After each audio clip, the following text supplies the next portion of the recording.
Hello friends, welcome to study with Gyan Prakash. तो आज की तारीख है 30 अक्टूबर और 30 अक्टूबर के टॉप 10 करंट अफेयर लेकर आपके सामने आ गया हूं। और सबसे पहले करेंगे पूर्वावलोकन यानी कि रिवीजन कल के प्रश्नों का। तो कल हमने क्या पढ़ा था?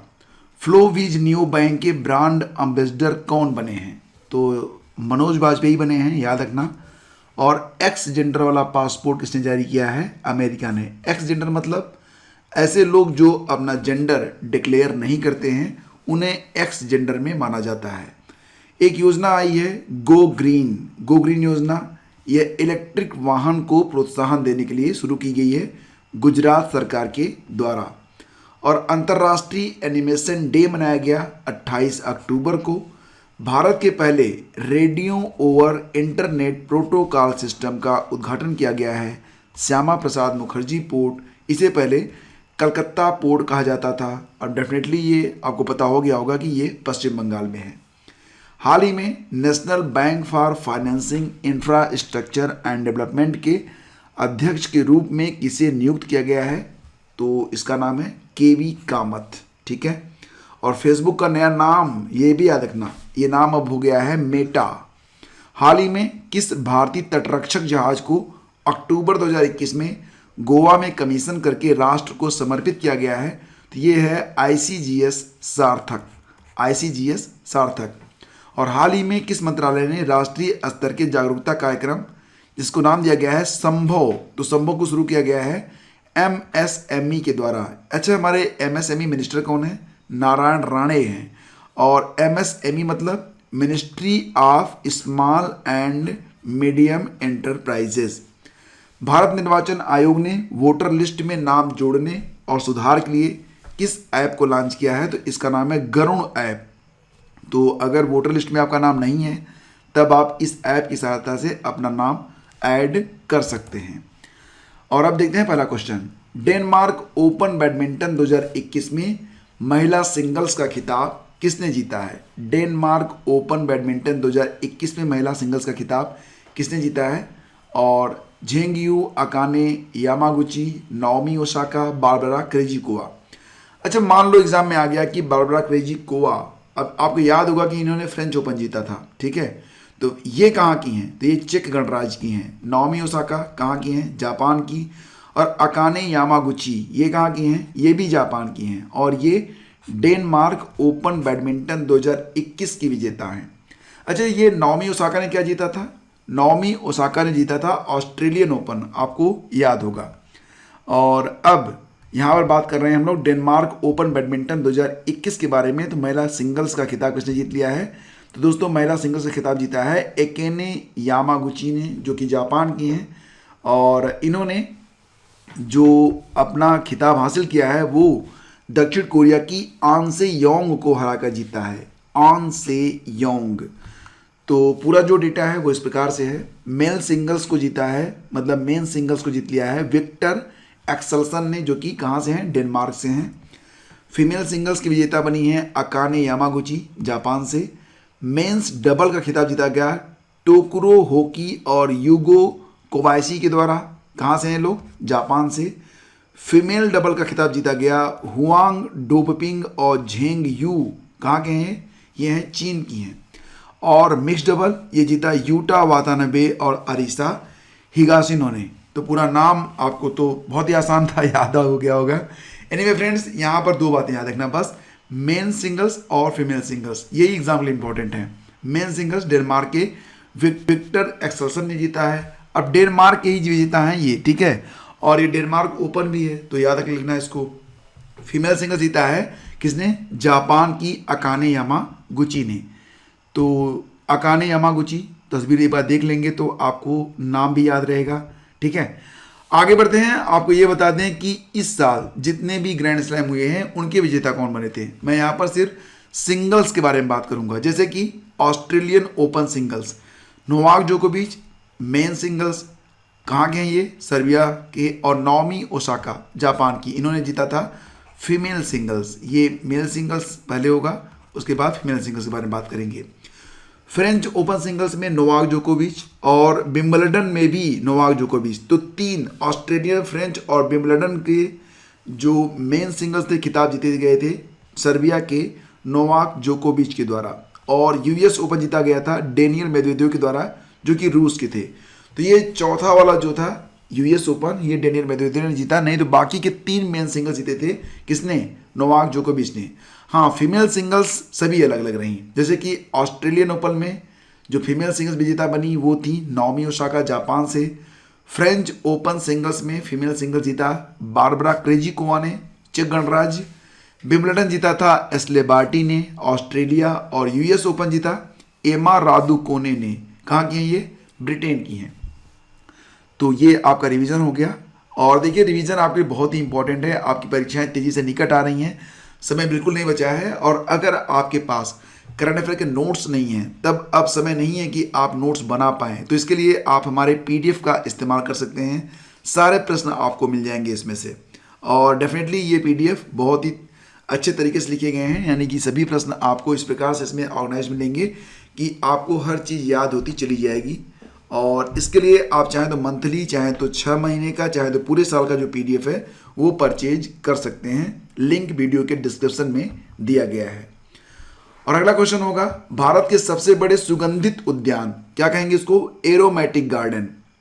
तो एरोमेटिक गार्डन का उद्घाटन किया गया है कहाँ पर, उत्तराखंड में। ऑप्शन बी इसका करेक्ट है, उत्तराखंड। तो फ्रेंड्स, क्योंकि ये इंडिया का सबसे बड़ा लार्जेस्ट एरोमेटिक गार्डन है, और ये कहाँ पर ओपन हुआ है, ये उत्तराखंड में ओपन किया गया है। ठीक है, तो उत्तराखंड वन विभाग अनुसंधान केंद्र में नैनीताल के लाल कुआं में एक सुगंधित उद्यान खोला गया है। यह उद्यान 3 एकड़ में है और लगभग 140 प्रजातियों के पौधे यहाँ पर लगाए गए हैं। तुलसी की दुर्लभ और लुप्त होने वाली लुप्तप्राय 24 प्रजातियों को भी आप यहाँ पर देख सकते हैं।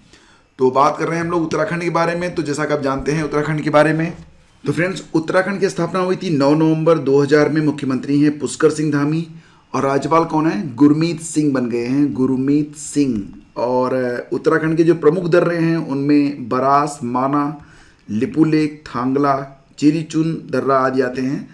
और ये भी याद रखना कि देश का जो पहला लाइकेन कवक पार्क खोला गया था वो मनुष्यारी उत्तराखंड में खोला गया, और देश का पहला पॉलिनेटर पार्क खोला गया था हल्द्वानी उत्तराखंड में।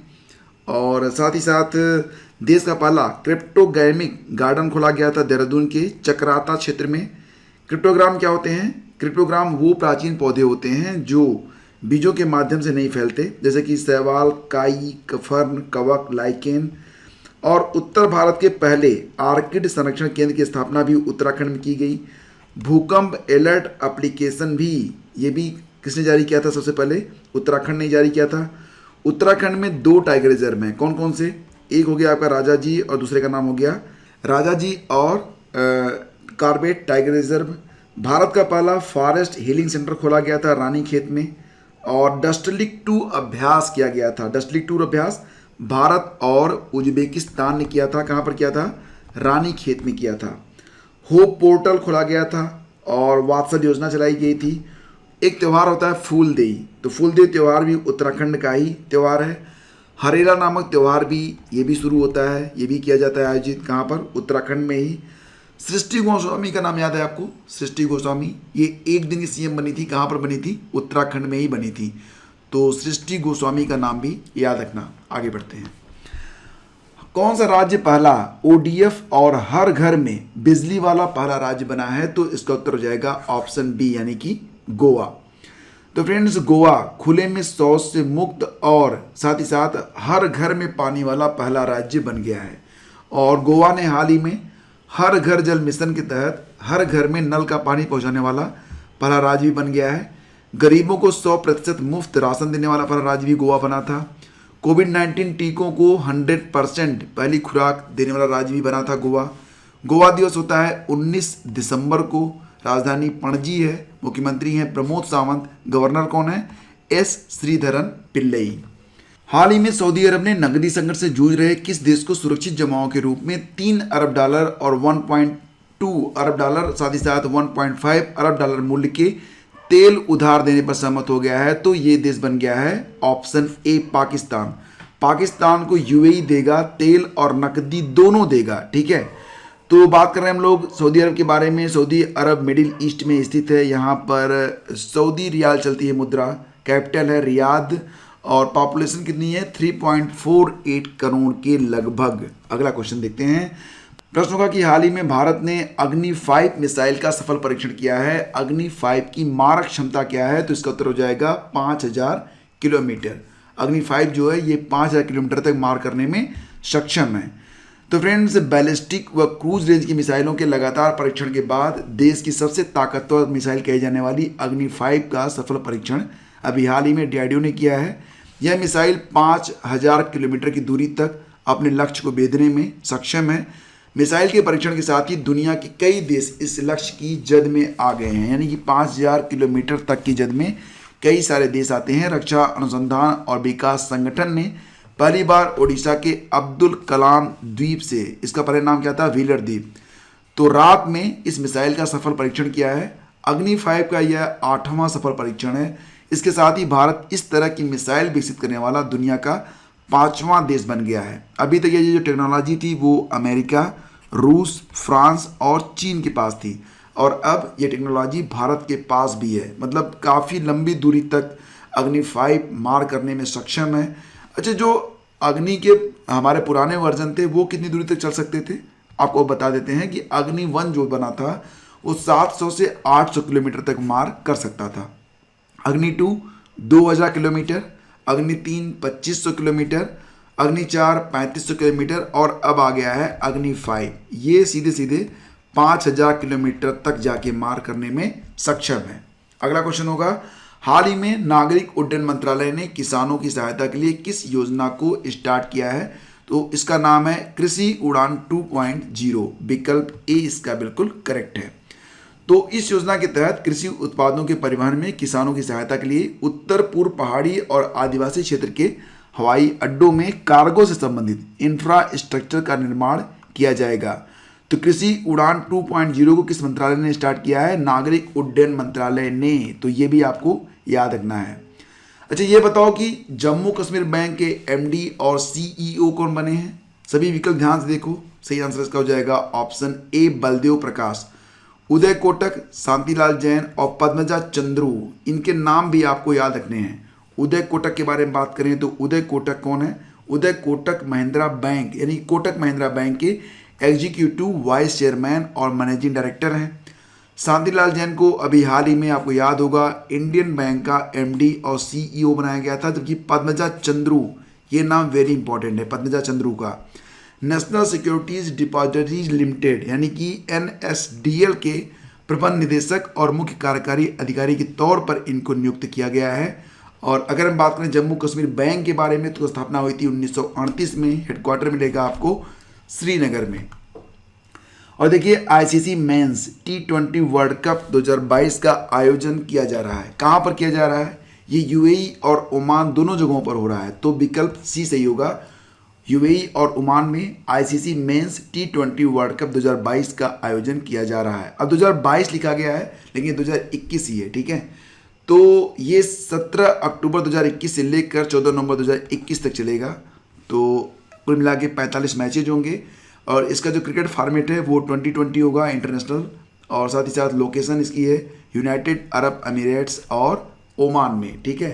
तो ये जो है ये ICC men's T20 world cup 2021 है, ठीक है। गलती से 2022 टाइप हो गया था, तो इसको करेक्ट कर लेना, ठीक है।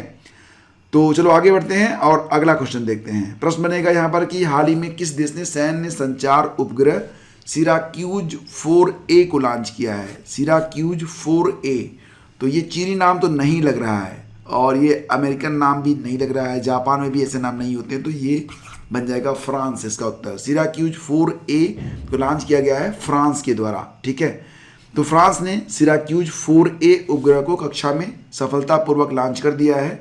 यह एक अत्याधुनिक उपग्रह है जिसे दुनिया भर के फ्रांस के सशस्त्र बलों को तेजी से और सुरक्षित रूप से संवाद करने की अनुमति देने के लिए डिजाइन किया गया है। सिराक्यूज 4A उपग्रह को ले जाने वाले एरियन 5 रॉकेट ने फ्रेंच गुयाना के कोरो से उड़ान भरी है। तो सही जवाब इसका ऑप्शन डी होगा। सिराक्यूज 4A उपग्रह यह संबंधित है फ्रांस से। अगला क्वेश्चन, और ये इस वीडियो का अंतिम प्रश्न भी होगा कि पावर फाइनेंस कॉर्पोरेशन लिमिटेड का नया परियोजना निदेशक कौन बना है? इसका उत्तर हो जाएगा ऑप्शन राजीव रंजन झा, यानी कि विकल्प 20 का करेक्ट है, Rajiv Ranjan Jha. Power finance corporation का हेडक्वार्टर नई दिल्ली में है और 16 जुलाई 1986 को इसकी स्थापना हुई थी।